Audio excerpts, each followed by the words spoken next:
This evening we celebrate the third Sunday of Advent.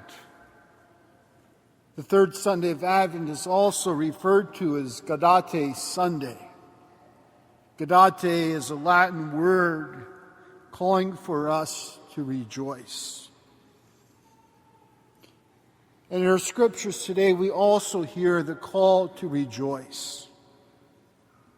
Shout for joy, O daughter Zion. Sing joyfully, O Israel. The Lord your God is in your midst, a mighty Savior. He will rejoice over you with gladness. Rejoice in the Lord always. I shall say it again, rejoice.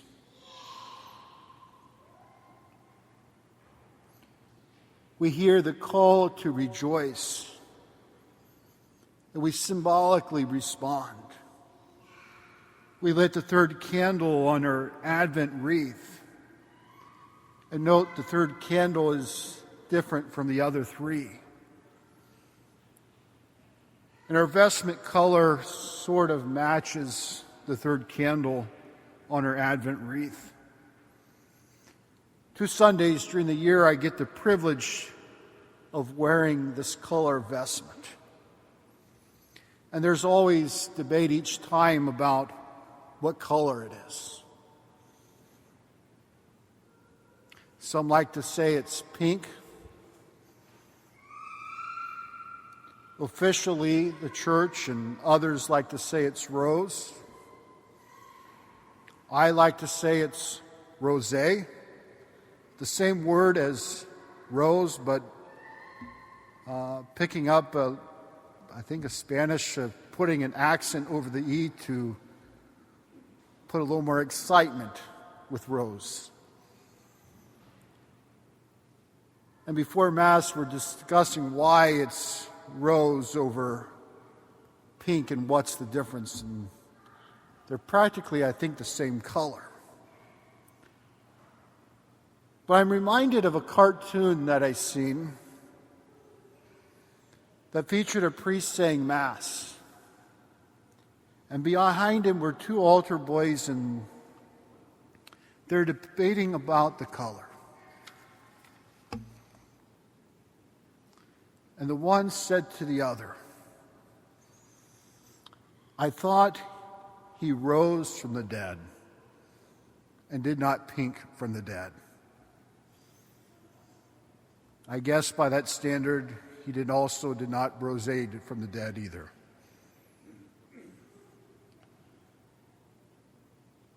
We hear the call to rejoice. But there's also some pushback to this idea to rejoice. How can we rejoice when things are not the way they're supposed to be in the world right now? We have a world filled with problems.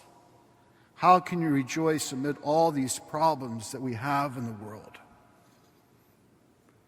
I agree that our world is not the way it's supposed to be. Our world has problems, and we could list them all. And to be sad and to be angry about the things that are not the way they're supposed to be, I think is natural, and it's a good thing. It's normal. But we're still called to rejoice. To be happy and to rejoice would seem to be the same thing. And yes, they share a lot of similarities. But to be happy and to rejoice are not the same thing. Wooden Canning Bricker explains that the word rejoice implies more than feelings of happiness. It carries connotations of glory, exultation, triumph, and even revelry. Rejoicing is a wellspring that flows over one's entire being. Interestingly, unlike happiness, which is an emotion over which we have little or no control, rejoicing is something we can choose to do. We can choose to express glory or triumph no matter what we're feeling at the moment.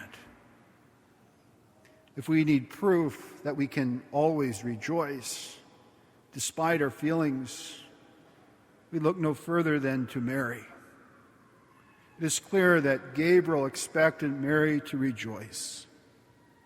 Yet he must have known she was undoubtedly going to feel anxiety. He didn't expect her to be happy on command, but he did expect her to rejoice.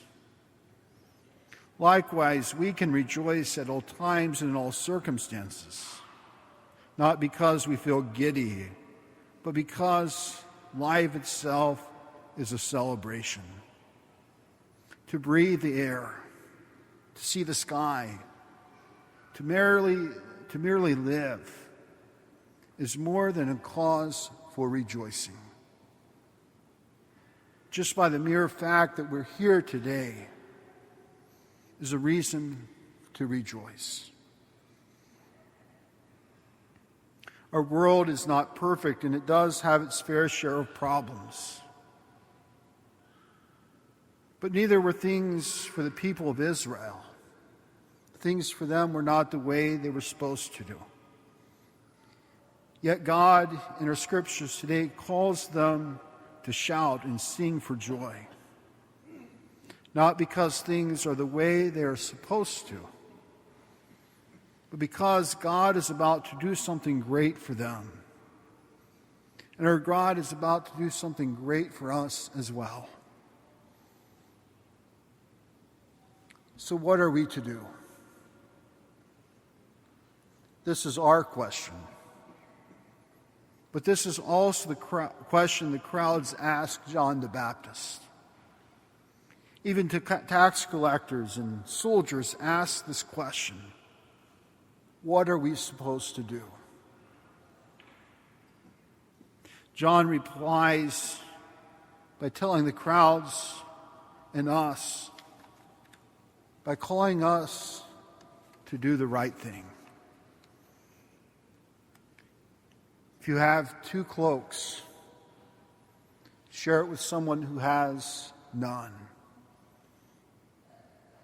If you have extra food, share it with someone who has none. Tax collectors, do not collect more than what is necessary. And soldiers,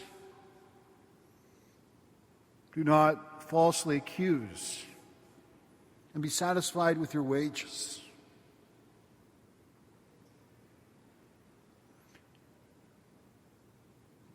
Doing the right thing. The same instruction is for us. Doing the right thing is for us and for the people of the Scriptures today. There's something about doing the right thing, that we know it is the right thing, that just helps us to feel good on the inside,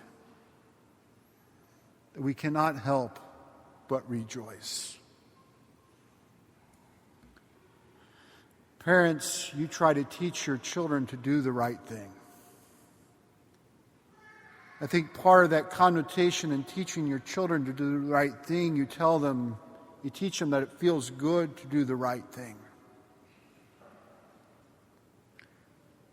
Perhaps it's also for us as adults to be reminded of that as well. That when we do a good thing, when we share something with somebody who's in need,